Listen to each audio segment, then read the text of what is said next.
Long before churches and mosques spread across West Africa, the Yoruba people honored powerful gods known as the Orishas. These gods ruled nature, destiny, war, rivers, thunder, fertility, and the spirit world. Among them was Esu, the mysterious messenger and guardian of Crossroads, the one who carried sacrifices and prayers from humans to the gods. Esu, the messenger of the Crossroads, the Yoruba Gods. The moon hung low above the ancient Yoruba village of Ilasẹ. Drums echoed through the night as villagers gathered around a sacred fire.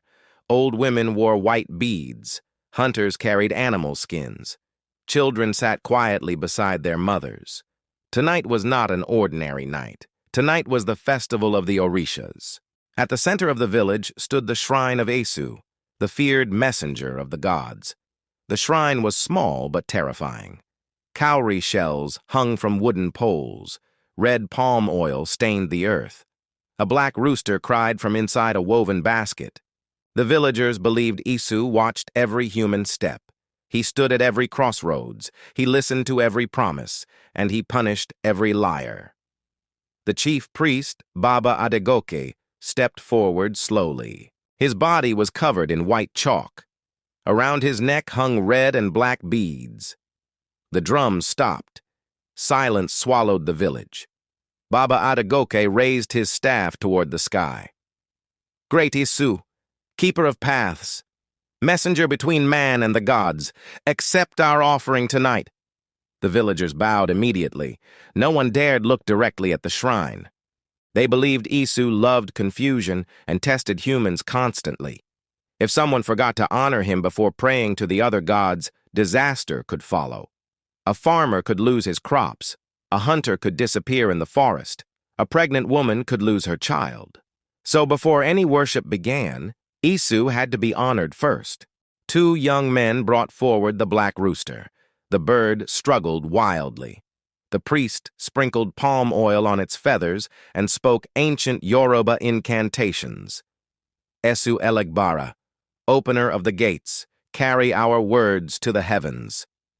With one sharp movement, the priest sacrificed the rooster. The villagers shouted together, "Ace!" The blood soaked into the earth before the shrine. The people believed Esu accepted sacrifices through blood, palm wine, cola nuts, and food left at Crossroads.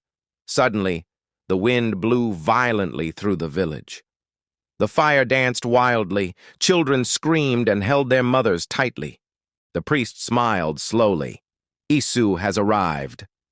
The villagers began singing sacred songs. Drummers beat faster and faster until women started dancing in circles. One young woman suddenly collapsed to the ground. Her body trembled violently. Her eyes rolled white. The villagers gasped in fear. "She has been possessed!" The priest rushed toward her carefully. The woman stood up slowly, but her voice was no longer her own.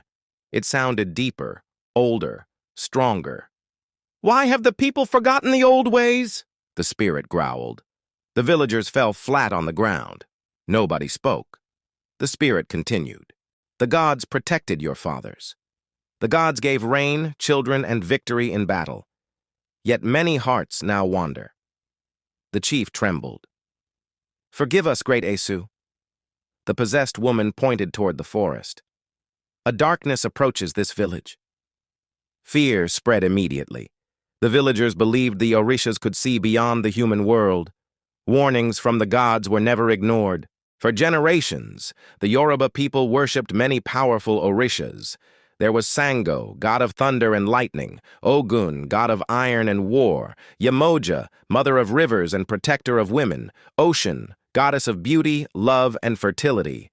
But Esu was different.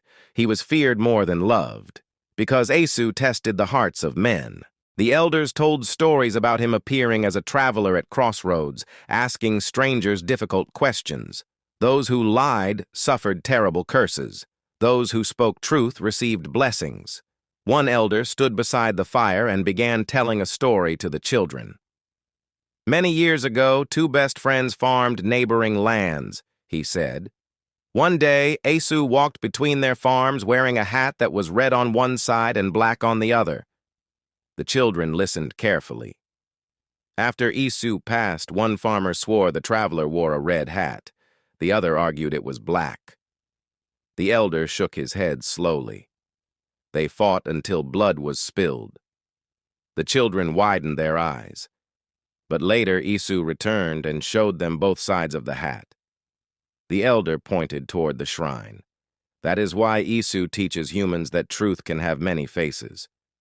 The fire crackled loudly. Suddenly, thunder exploded across the sky. The villagers screamed in excitement. "Sango speaks!" Lightning flashed above the forest. The drummers changed rhythm immediately.